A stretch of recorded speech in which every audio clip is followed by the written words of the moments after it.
Welcome everybody. How y'all doing? Hey, Very hey. good. So we are live right now, and I'm gonna go back and do that little 30 second. Did y'all get that 30-second clip? I didn't see it. All right, let me go back. Hold on.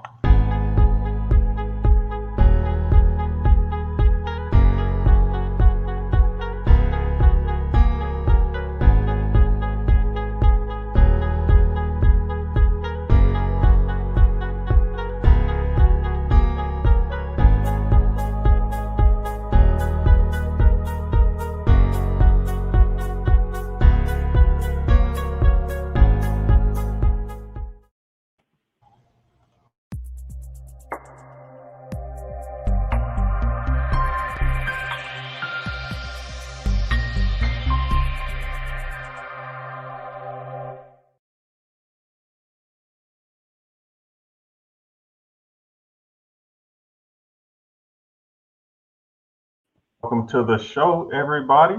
I am your host, Ma'ranthony Hubbard, and I have today with me, I am the owner and the founder of Speak to My Heart Life Coaching. And today we have Miss Stephanie Hollins-Passmore, and she is the owner and founder of the Narrative Shift. And we also have Loreana Thomas with us, who has been working in the Child Protective Services for over 20 years now. Ladies, Stephanie, you'd like to introduce yourself? Good evening. So I am Stephanie Hollins-Passmore, and like Ma'ranthony said, I am the sole practitioner for the Narrative Shift LLC, counseling and consultation. I am a licensed marriage and family therapist and mental health counselor in the state of Washington. I have been participating in the mental health field for about 8 years now. So, and I cater to a diverse population of clients. Miss Loreana? Thank you, Stephanie. I'm Serena. I am in the wonderful state of New Hampshire. I'm a mother of 7 children. I've been in social services with various populations for about 20 years now. I'm glad to be here. Awesome. All righty. So to get this thing started, like I said, we're gonna come in here and we want to talk about child abuse. Whenever we think about child abuse, I think we all in our mind think about, I guess, the beating portion of child abuse. But now, there's a whole lot of things that we are there's a different aspect and element to all of this too.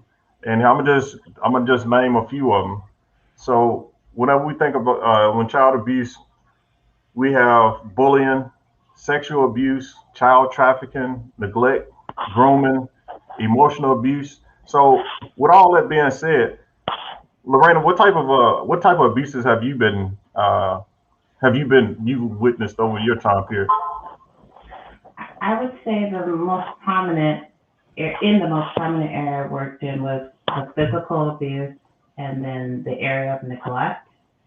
I had a couple of sexual abuse cases that I had to follow, but other than that, that was the main area in which that I worked in. Okay, then. And what did you see in those cases? Tough, right? You have the way our state is worked up is that if children may be removed, foster care comes in, but parents go through a whole process that's about a year long for permanency to see if they can get reunified. And if there's criminal cases that pending maybe sexual abuse or physical abuse, the likelihood of reunification is slim. But it's tough, seeing vulnerable children, that need protection and then not see them get that. And that led them into our services was tough to watch, tough to see, but glad to be a part of something to help and be a support of, even if the ultimate goal wasn't reunification. So whenever we think about child abuse, what what did you see like in the whenever I guess going to school? Did you see any type of difference with them? So I guess when I came into services, at that point, it had already been identified. Someone identified it and reported it. That led to the state's involvement with it. In my education days, I taught people to look for those children that have been abused. There's the unexplained bruises, the change in behavior. Maybe somebody that was really active at one point, just withdrawing from adults, not wanting to go home, crying. Those were just some signs of physical abuse that we would see in children to look for. So, Steph, have you worked with, been a trauma person? Have you worked with anybody who, I guess, self-identified with child abuse or neglect or anything? Of course, yes, because I relate that all to labeling it as trauma. So in my work, I observe the brain, the mind, the body, the healing of the trauma. I pay attention to how the body keeps score. So whether that's anxiety, post-traumatic stress, rage, let me see, inability to concentrate, to focus, to function. I look at disruptive behaviors associated to such things as problems remembering, trusting, and building relationships with others. So, yeah, a lot of my clients have experienced trauma, whether it's child abuse or any situational, meaning things that they carry over into their adulthood. Okay, then. Mm-hmm. Yeah. So have you, and this question is for both of y'all, have y'all seen any increase or decrease in during this COVID time period? Yes. Right. The statistics will come out, a couple of years behind the facts, but you can see that statistics are already saying that people are drinking more at home, they're stressed more at home, and all of these are decreasing the risk factors of those two abuse. Mm-hmm. Children can't escape their environments during this pandemic. So kiddos are stuck at home with parents who have lost their jobs. There's this increase in anxiety and emotional, verbal abuse, not necessarily always physical abuse, but there's tension in the home, in relationships with couples. No one has an outlet right now. So, of course, child abuse increases, even though like we're waiting on the statistics, but it's happening. Things aren't necessarily being reported either because kids are at home. So there's teachers aren't involved. They're not paying attention. They're not in different activities, extracurricular activities. So there's less reporting going on because kids aren't out in their outside of the environment much. And I'm glad you touched on that because that was going to be my next thing. Because whenever we started looking at a lot of those cases would come from the schools, from teachers or counselors or whomever. So how are they being reported now? There is a child abuse hotline, from like families can report. I see a lot of extended family members that do a lot of the reporting, Mm-hmm.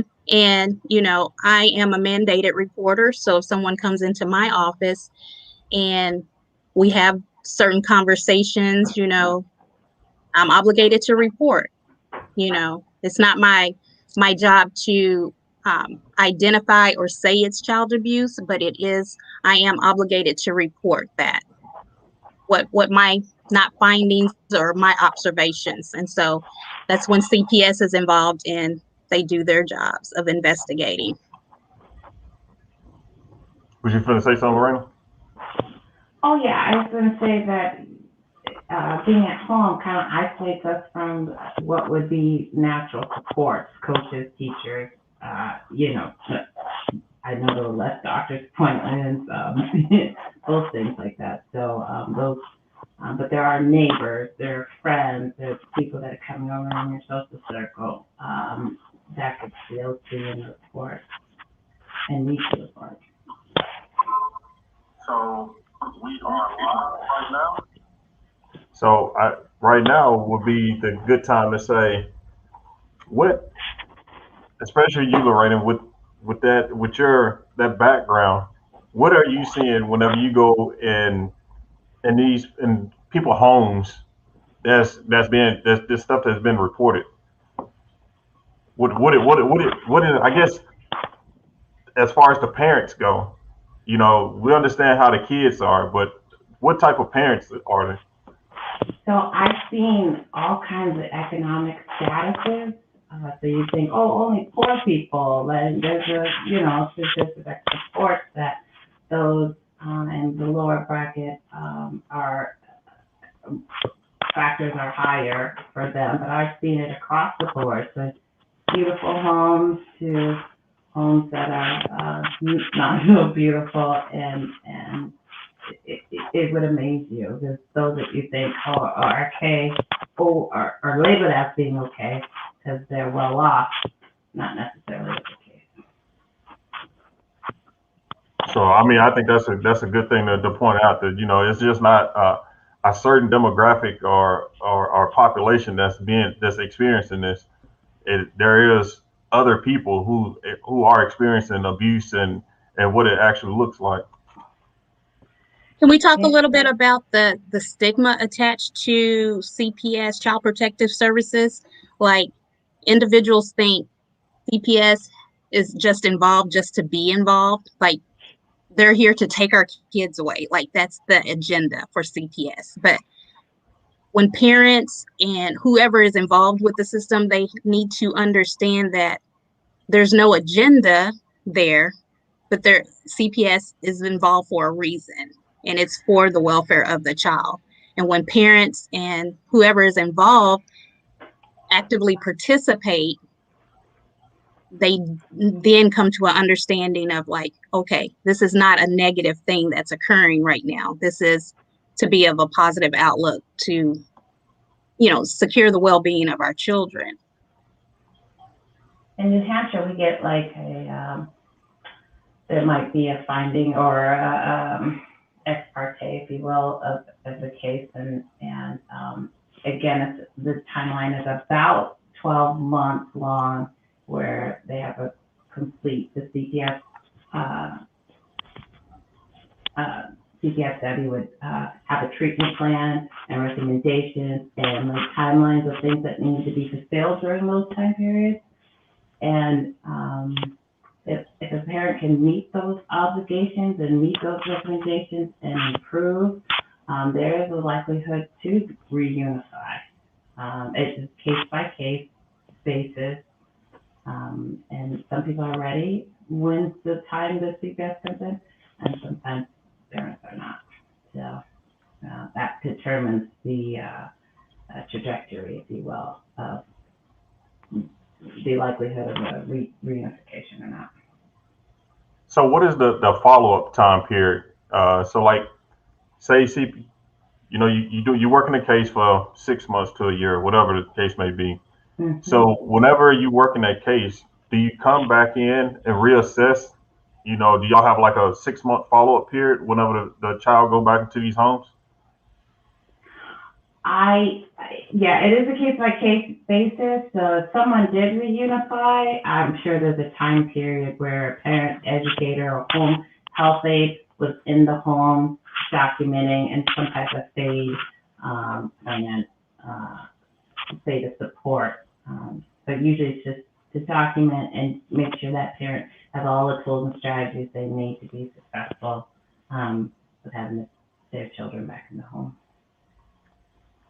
And I think it's state by state.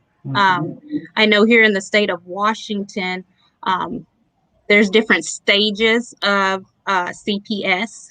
categories, I guess you can say, like different, there's investigations where they collect information and they have a finding. And then I forget what the other, there's like 4 stages. And parents, they assess the readiness for the child to, if the child is removed from the home, they assess the readiness like every 3 to 6 months in court. So if they have a finding, and if the child is removed from the home, then parents are provided with, what do you call it, Loreana, when they have clear expectations, they have to meet criteria, whether that's like anger management, a psychological evaluation,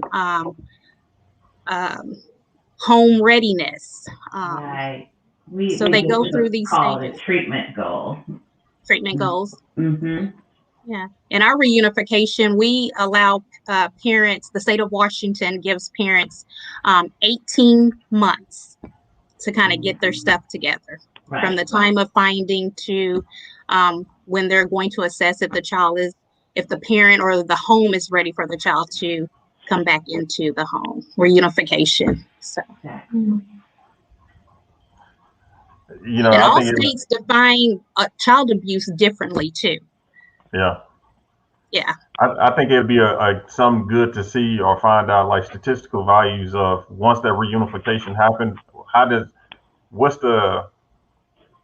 that child act with a reunification? You know, because of course, you know, depending on the age of the child, you know, if you lose one parent because of whatever, you know, it's going to be hard on that person. But whenever everybody comes back together as this one united family, you know, I just wanted to see, is it because, you know, it's just like somebody who might not know who their father or their mother is, and then they finally bring that person back into their life, and it's just like, this ain't the person I thought it was, and I'd rather that person not be in my life. But I wonder, you know, from, you know, child abuse situations like that, because if the state is saying you're good, everybody's good enough to join together, then and of course these are just people that's actually projecting this stuff. Go ahead.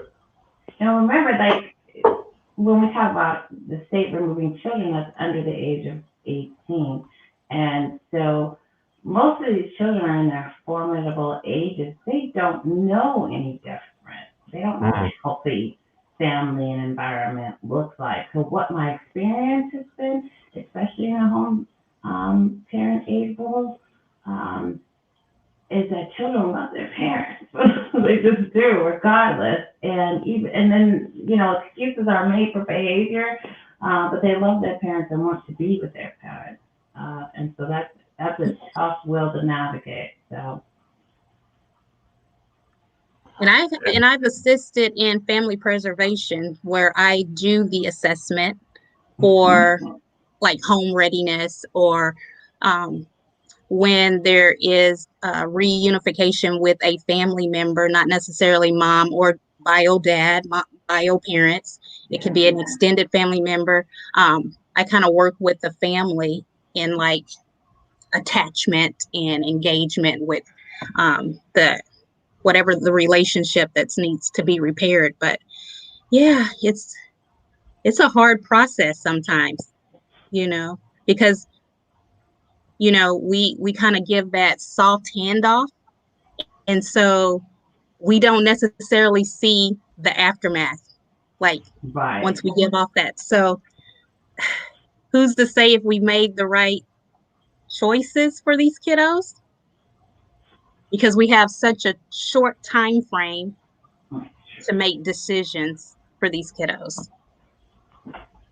And I think that's one of one of the worst things, especially from your standpoint, is to say, yes, I need to remove this child out of this situation. Now, you know, whenever we go back and start defining, you know, child abuse, as far as grooming for, you know, this sexual pleasure from somebody else, this outside entity, or, you know, some type of neglect or child trafficking, then yes, we understand that one right there. Those are the common things, so we don't mind. But whenever we're talking about emotional abuse, and this is one of those, traumatic things that we have to go back to emotional abuse. Everybody defines emotional abuse different. So from a counselor standpoint, if I was abused emotionally as a child and now I have my own kids, isn't it just a repeat cycle? It can be if those issues had not been resolved. I do a lot of parent attachment treatment modalities where parents are so like, it's called reactive attachment disorder, where people just tend to like clingy, but then it's like, don't love on me. It's this like resistance. I love you, I don't. you know I see a lot of adults who were perpetrated on, and so they either become perpetrators or they choose not to get therapy, and they're so detached in their adulthood from all things. And so, yeah, it can be a pattern of abuse. What I like call generational curses. When things are not talked about or resolved, it gets passed down. And it leads you to believe it's like, well, why are we too afraid to talk about stuff like that? Do we not want to bring shame onto our family? You know, it's I was listening to some and they was talking about, rape. A child, if a girl, we say a girl, boy, it didn't matter if they were raped and it was some within their family, then nobody will want to bring that topic up because, hey, you bring disgrace to the family. And, I don't want this outside entity, this counselor knowing about my family. So, I think that's one of the stigmatisms that you was talking about. The stigma is the saying, look, let's get past that. How can we help ourselves? How can we go about be better? And that's why, I wanted to bring this platform here because that's what we're all about. How are we going to elevate our own selves? Yeah, not being afraid. I mean, after we identify or we think that something's wrong, and sometimes we don't have all the answers, but just something seems off. We need to take something that we think is off and take it to the next level and report it. And trust me, if it can't be substantiated, no one is moving forward with that.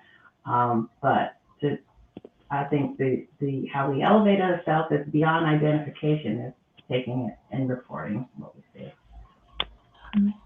So from the Child Protective Services, is there any have there ever been any negative, I wouldn't say negative, false calls made, and how would y'all go about handling those? In my experience, there's been some Yeah. false reports. I've seen families go through the system, and either it doesn't go to the full 12 to 18 months. Cases are dropped. And that's a traumatic experience for everybody involved. But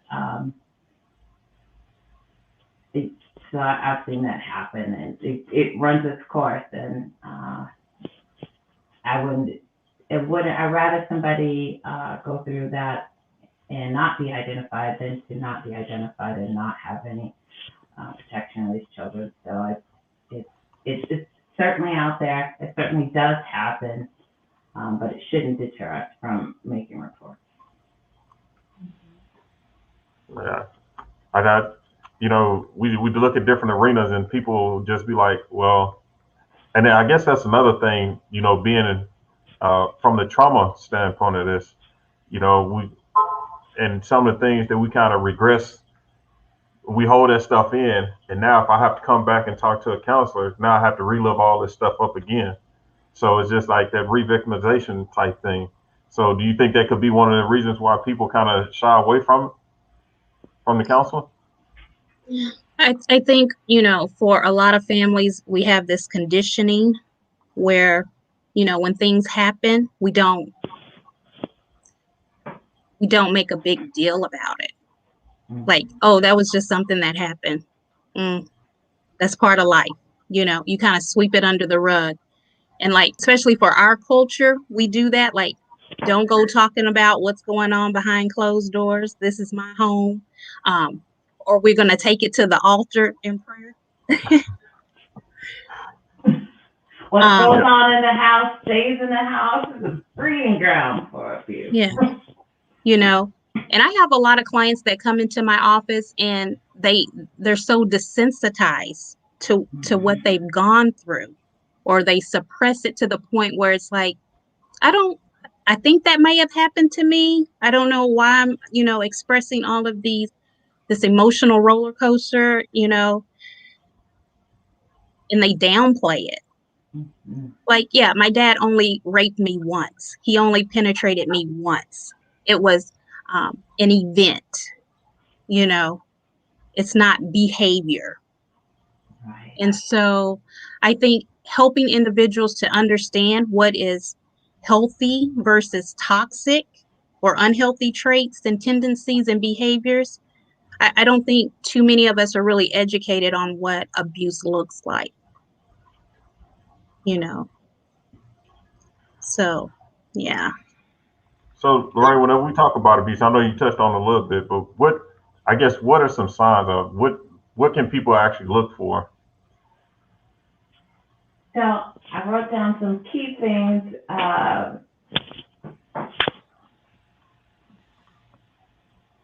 So when we're talking about the physical, it's the unexplained bruises. It's the change in behavior.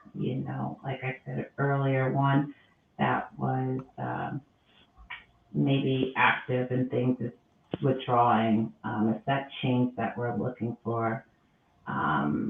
When it comes to emotional or neglect and someone begging for food, like the basic needs are not being met, and the child has to find that in other ways. I mean, they're stealing for somebody to eat.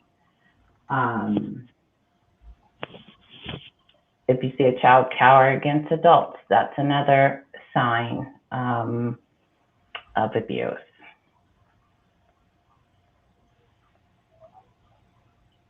In terms of it, there's really those, when we're talking about the unexplained bruises, the change in behavior, the disassociation, when we talk about emotional and neglect, the child trying to get their basic needs met in a way that wouldn't, quote unquote, be normal, stealing. Those are some small signs that I would use to begin to start recognizing it. It's really the change you're looking for. Sometimes it can be like attention seeking. Some people that have gone through trauma, I think it's a coping mechanism to give their narrative of things that they've gone through. It's kind of like, look at me, like it's really, wow, this is something of fascination to others. So it's very attention seeking behaviors. It could be like wetting themselves at night, soiling themselves, masturbation. It could be perpetrating, they're the bullies at school, in that attachment, they detach themselves from reality, from people. Raging, those are kids that have been provided a diagnosis with conduct disorder, just really bending the rules, crossing boundaries, inappropriateness, ADHD, struggles with concentration and focus. Now, and I guess right now in our current world, it's kind of hard to sit and think about, some of them things that you mentioned with the masturbation or ADHD, because it seemed like it's just so prevalent now. This is what we see on a daily basis, no matter what age, we just see it. And now to think that, wait a minute, maybe this ain't as common, or this is not as funny as some of people, get on social media and be like, hey, look at my kid, that look at them, they cussing everybody out. This is so funny, ha ha. Yeah, it could be an underlying issue with this now. So I'm glad you brought that point up, because I mean, of course, a kid is going to basically tell off everything that they've seen. So of course they're going to just repeat that same stuff. But now, whenever we actually start looking down into it, why is this child doing this? If they're at school bullying some other kid, why are they bullying? Are they being bullied at home? Is that the whole reason why? So, And Yeah, and it's the either flip side of it too, it's like if someone comes in and they're dirty and not cared for, and people at school are making fun of them, like there's a point to ask the question why that child keeps returning to school or in the community that way. That would be a sign. Sorry, Stephanie, I cut you off. because these kids are picking it up. It's either learned behavior, product of their environment. What was I going to say? Product of their environment. Or mechanism, this self-soothing where you talk about the soiling their pants or masturbation. Like, kids are finding ways to regulate their emotion. it's So when they have the has inability to kind of have to be, yeah. It's you think, us as parents or leaders or older people, it's like, what can we do? And then I guess this is a question for both of y'all on our end. What can we do to promote a better generation or upbringing of these kids so we can, get ahead of this? Or can we?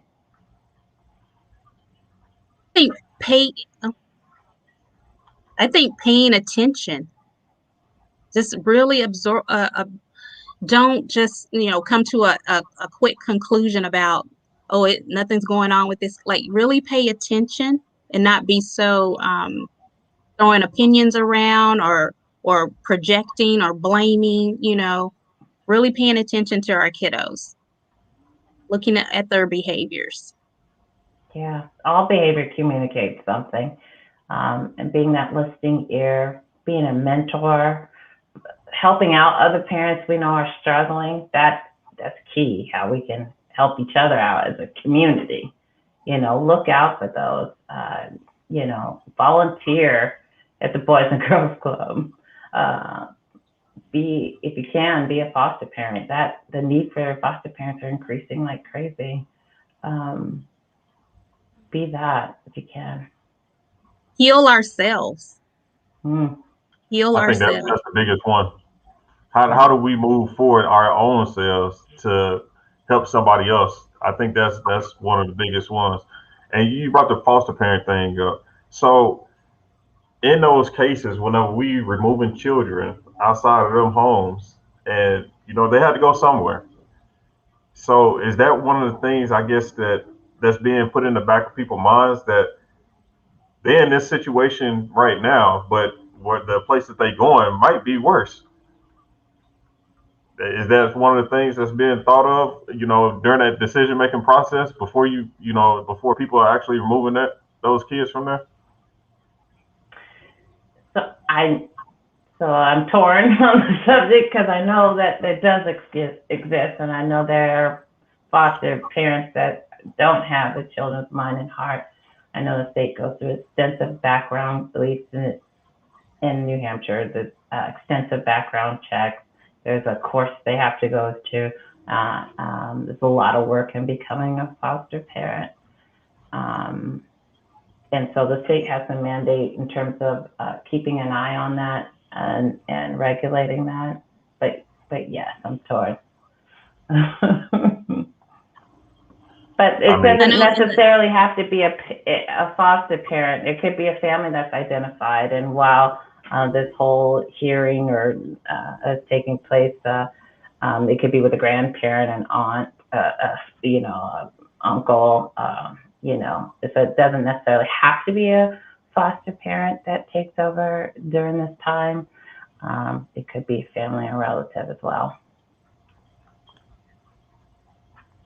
I know here in the state of Washington, that's kind of like, I don't want to say mandatory, but it's part of the process. They have to like weed out like extended family members. Like Right. they do these, they go searching for like people in different states, and before they actually consider out of home placement with foster.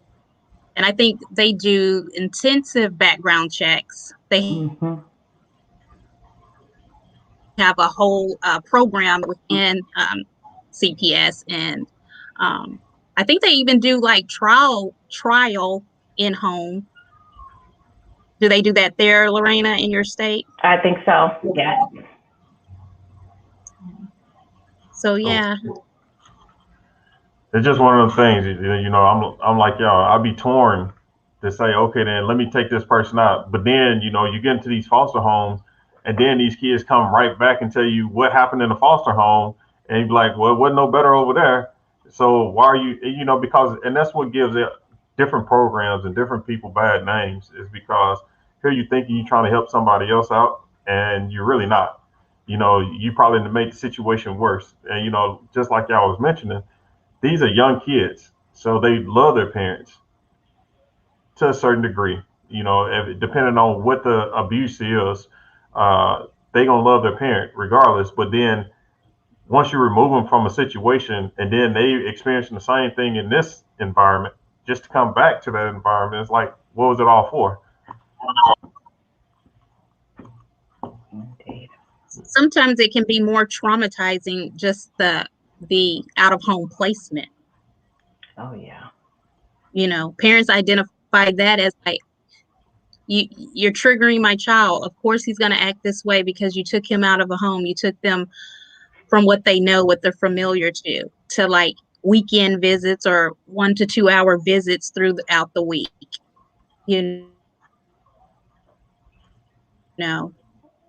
I give kudos to CPS and the work that is done, because Indeed. I'm pretty sure you've experienced like 30, 40 kids on your caseload who you're responsible for, who you have to check in with constantly, paperwork on top of that. It's not for the faint of heart at all.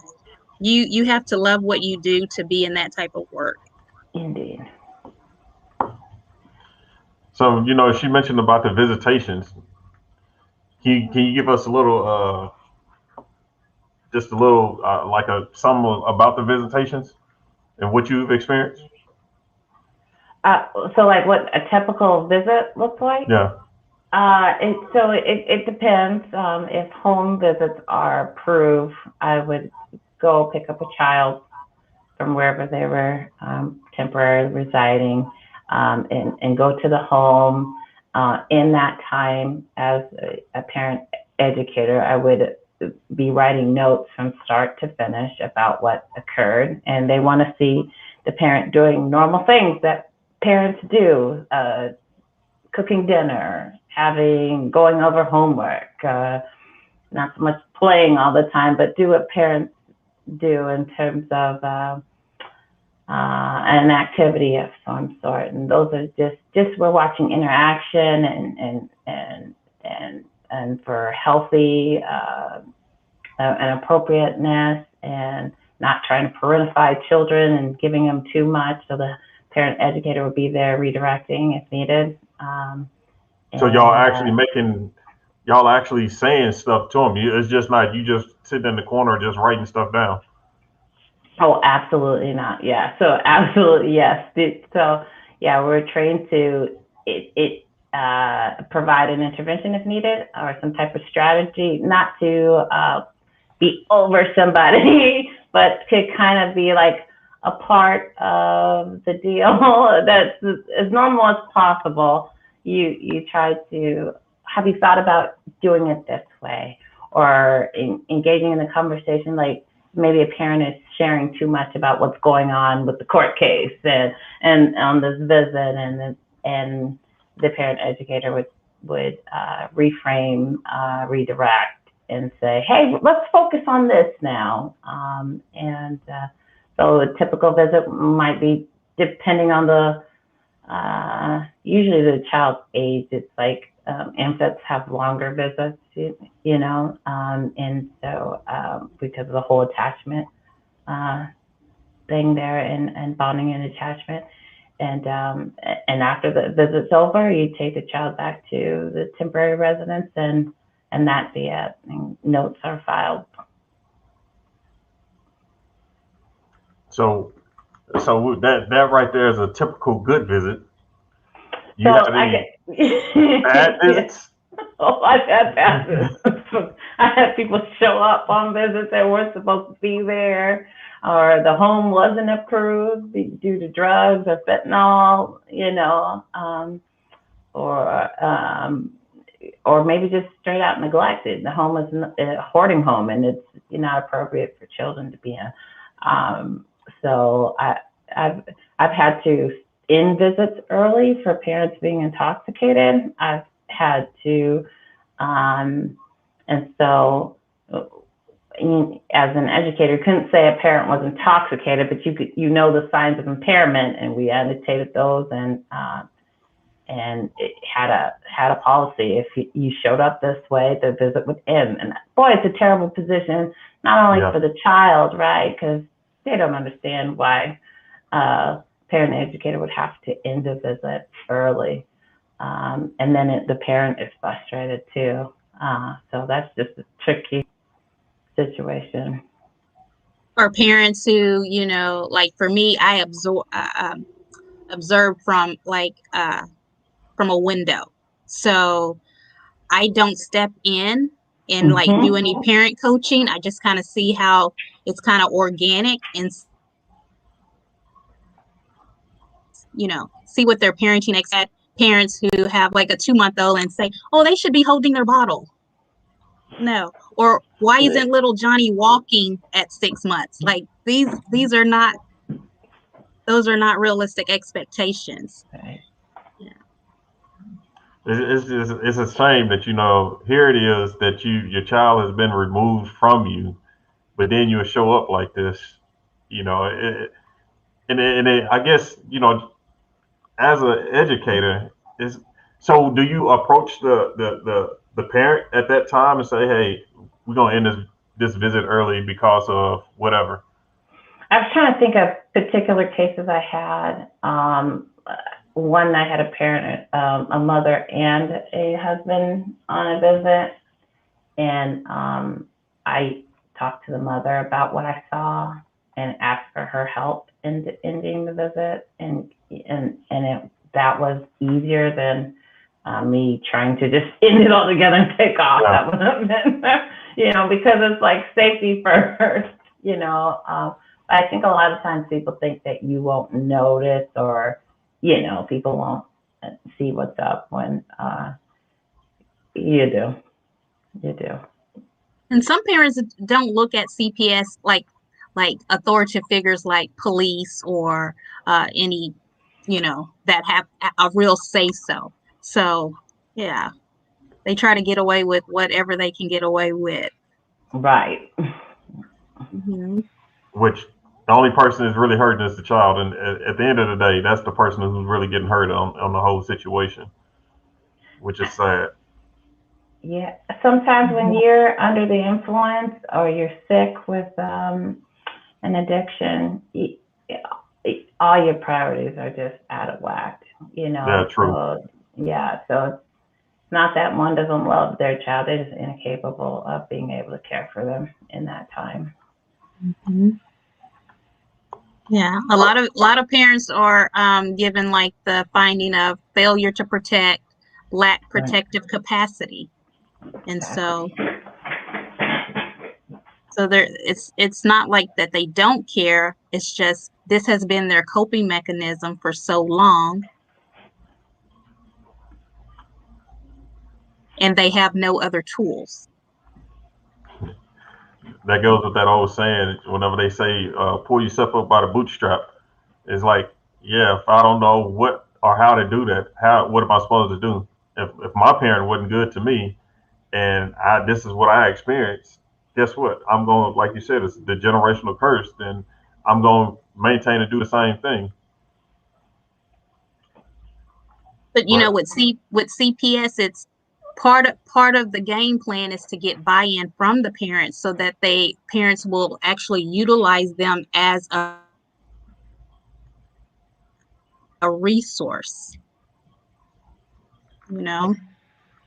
But like you mentioned, though, that I guess CPS has been thrown under the bus so many times is not looked at like that. It's not viewed that way. It's us against them, and having that mentality is what brings a whole lot of discord to people. With that having that mentality that I need to cover something up, or instead of reaching out for resources, I'm not gonna say nothing about this, and then I dare you if you say something about this. Right. And so, to me, with those mandatory reporters, I think it's a tough position to put yourself in, especially you talking about teachers. Kids start going back to school, and then they start seeing some of these signs. To actually go, you have to think about the fortitude that it takes for them to go back up there and be like, "Oh man, I need to go up here and talk to these whomever, because hey, look like there's something going on here."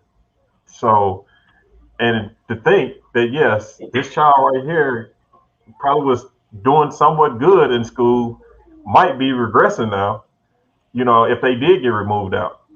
So it's hard. Yeah, but there's resources in place, so it takes I don't feel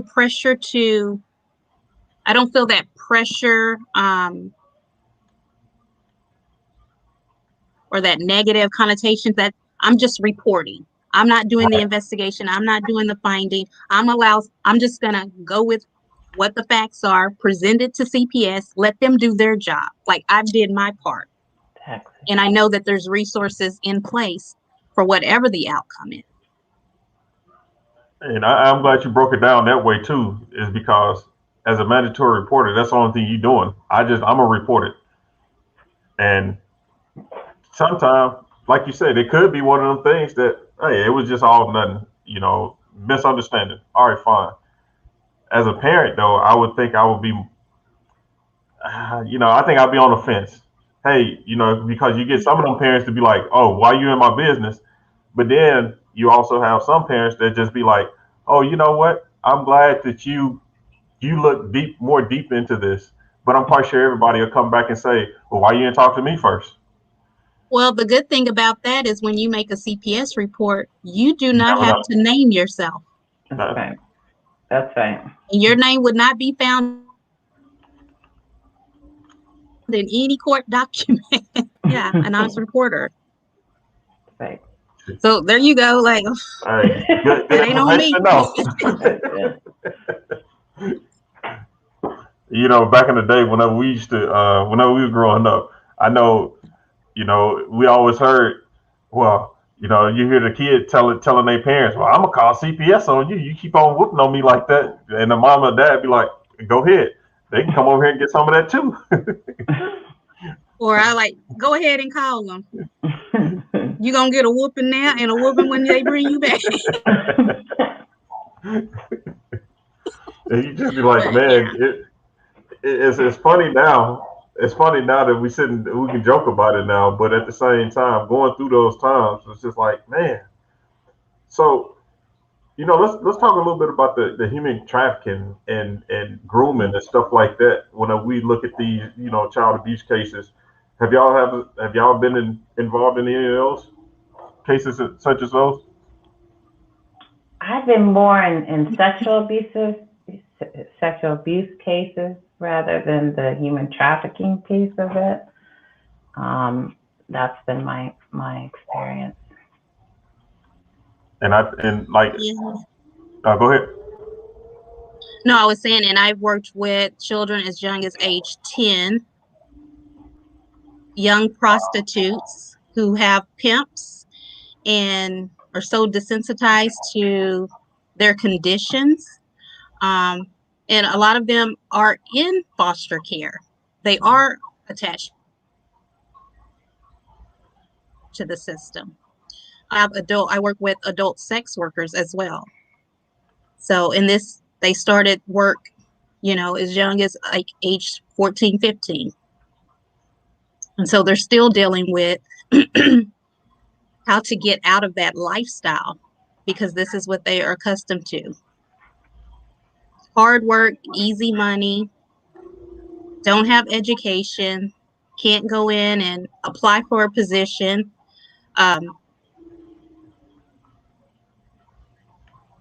Can't read them, So do you find them to be a lot very desensitized as well to their I ain't gonna say surroundings, but to what they do? Yeah, it's just sex. It's just sex. I'm providing a service just like anyone else would. And like massage parlors, mental health, it's just a job. Yeah. And they come to me to they don't come to me just to like me offer a way out or to problem solve. It's like, no, I want to stay in what I do. Just help me to detach. Wow. Yeah. That's crazy. Well, I think yet again y'all enlightened me on a whole bunch of things because it gave me a different way of viewing it, and also gave me ways to, I guess, kind of identify child abuse in itself. Like I said, we always just thinking about the physical portion of child abuse, but the mental, the emotional, the extreme. And I was going to mention both of y'all in the northern 2 states in the United States, so you got the border right there. So that human trafficking, that's a real thing, and it's coming straight across the borders. So I mean, and they don't have to come across the borders for that, but it's happening right here in our own cities and states. So it's just amazing that I think that whenever we learn how to take care of one another and look out for one another, we can do better. And the whole thing the platform is built on. If we know better, we can do better. And it's a common phrase I'm starting to hear a lot more of. But I want to know. I just wonder how much are we actually taking that in, and especially and that's why I named my company Speak to My Heart, because we can hear things in our ears as much as we want to, but until it hit our heart and start resonating in our heart, that's when we're gonna make that change. And so hopefully with this right here, we opening that door to expansion so people can learn more. So that's my 2 cents. Go ahead. I was just gonna say, I'm losing sunlight, but child abuse is absolutely preventable, and it just takes people not only identifying, healing themselves, reporting what we seem to be unusual, and not being afraid to do so.